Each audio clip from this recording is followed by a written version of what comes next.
It was supposed to be just another quiet night shift for Emily Carter, a shy, soft-spoken cashier who had learned to smile through exhaustion. The clock read 11:52 p.m., the store lights humming softly in the silence of a small town that had long gone to sleep. She thought she was alone. But sometimes evil walks in when the world isn't watching, and that night, 3 men with cruel laughter and whiskey on their breath would learn a lesson they'd never forget, because behind the aisles, unseen, were the kind of men who didn't stand by and watch. The kind who protected what was right.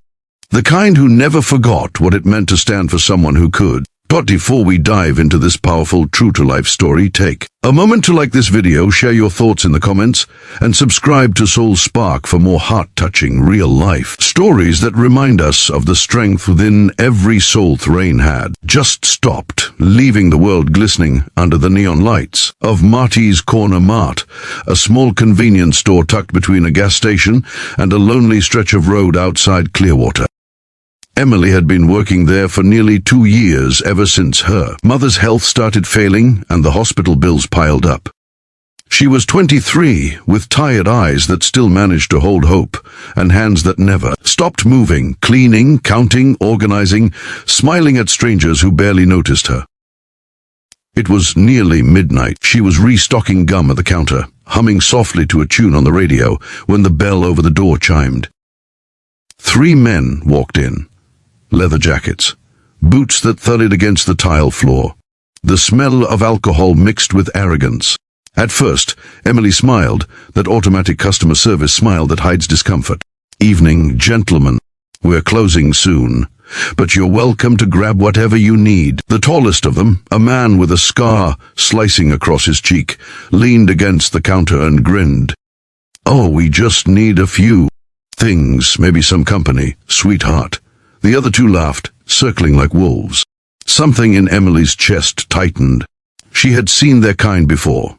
The kind who turned small talk into taunts and politeness into an invitation. She kept her voice steady. "Please, sir, I just want to finish up and lock up." But the scarred man slammed his hand on the counter. "Lock up. You lock up when we are done." The laughter that followed made her skin crawl. One of them reached across the counter, flicking her name tag with his finger. "Emily," he said slowly, "pretty name for a pretty face. How about a smile?" She stepped back, heart pounding. "Please don't." Before she could finish, he grabbed the collar of her red shirt and tugged it roughly, his breath heavy with smoke and whiskey. "I said smile." Her eyes welled up. Fear froze her in place. And then, somewhere down aisle 4, something shifted. A faint clink. The sound of boots, heavy, deliberate, hitting the floor. The men didn't notice, but Emily did. She glanced over the thug's shoulder, eyes widening. 2 figures were walking out from the back, broad-shouldered, wearing black vests marked with the insignia of a motorcycle club. They weren't smiling. The one in front, a man in his 40s with long hair and a steady gaze, spoke first. "Is there a problem here, gentlemen?" The thugs froze. Scarface turned, smirking to hide his surprise. "Who the hell are you?" The man took another step closer. His boots echoed through the store. "We're just customers, but it looks like you're bothering the cashier." The second biker, bald with tattooed arms, cracked his knuckles. "You boys should pay and leave before you do something you'll regret." The scarred man laughed, though it sounded forced now. "You think you can tell us what to do?" The long-haired biker didn't flinch. "No," he said quietly, "but I can make sure you regret it if you don't." There was silence, the kind that crackles in the air right before lightning strikes. The thugs tried to puff up their chests, but the bikers didn't move. They stood between Emily and danger, forming a wall of calm strength. Scarface sneered and reached into his jacket pocket, maybe bluffing, maybe not. But before his hand even came out, the long-haired biker moved. A blur, a shove. The thug stumbled back into a display of chips, bags spilling everywhere. "Get out," the biker growled. His voice was low, steady, the kind of voice that came from a man who'd seen enough darkness to know when to end it. The other 2 thugs stepped forward, but the bald biker blocked them. "Don't," he said almost kindly. You'll walk out that door right now. You'll never come back. You'll never even look at her again."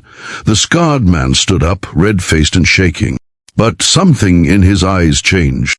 Maybe it was fear. Maybe it was the realization that they'd picked the wrong night, the wrong girl, the wrong store.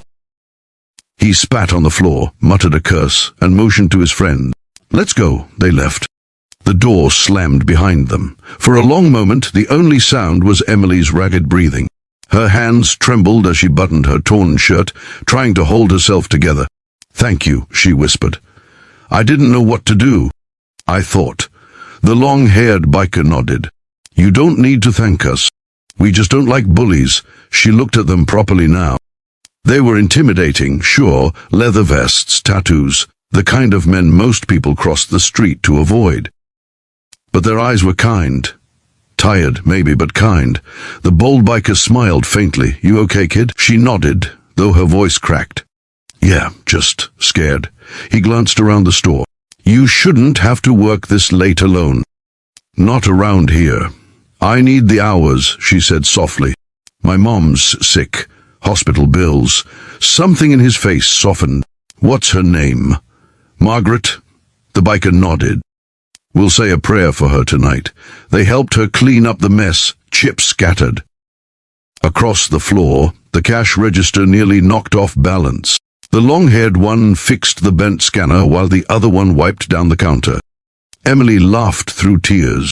"You don't have to do this, we know," he said. "But sometimes doing what we don't have to makes us human." She looked at them, her fear slowly melting into gratitude. When they finally left, one of them handed her a card. It wasn't flashy, just a black card with a logo and a name. "If anyone ever bothers you again," he said, "call that number, day or night."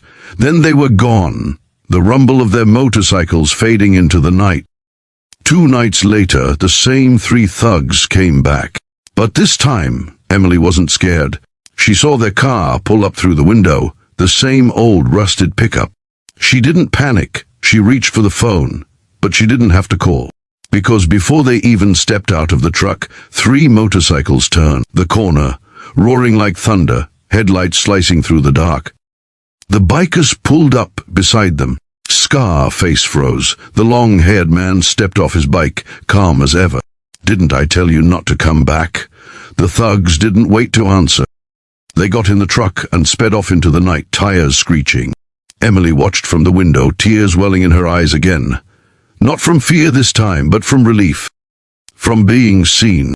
Protected. Weeks went by. The store felt different now, safer. Sometimes, late at night, when the wind carried the sound of motorcycles in the distance, Emily would smile. She never saw those men again. Her mother recovered slowly. Emily found a better job eventually, one with regular hours, and people who treated her kindly. But she never forgot that night. She never forgot the lesson the bikers taught her, that sometimes the people the world judges the hardest are the ones who stand for what's right when no one else will. Months later, she returned to the store, not as an employee, but as a customer. The owner had framed a photograph on the wall, a security still of that night. The image showed Emily behind the counter, terrified, and the 2 bikers, walking forward, shadows of protection in a world that had looked away. A small plaque beneath it read, "Not all heroes wear badges. Some wear leather."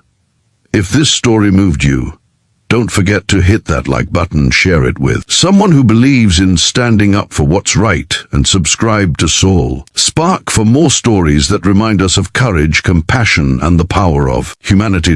That night changed Emily, and maybe it changed those bikers too. In a world full of noise and cruelty, sometimes the smallest act of courage becomes a spark, one that lights up a soul that was close to giving up. And that's the beauty of humanity. It's not found in titles, uniforms, or perfect lives. It's found in the quiet bravery of strangers who decide that fear won't win today. Because kindness, real kindness, doesn't ask who you are. It just shows up when you need it most.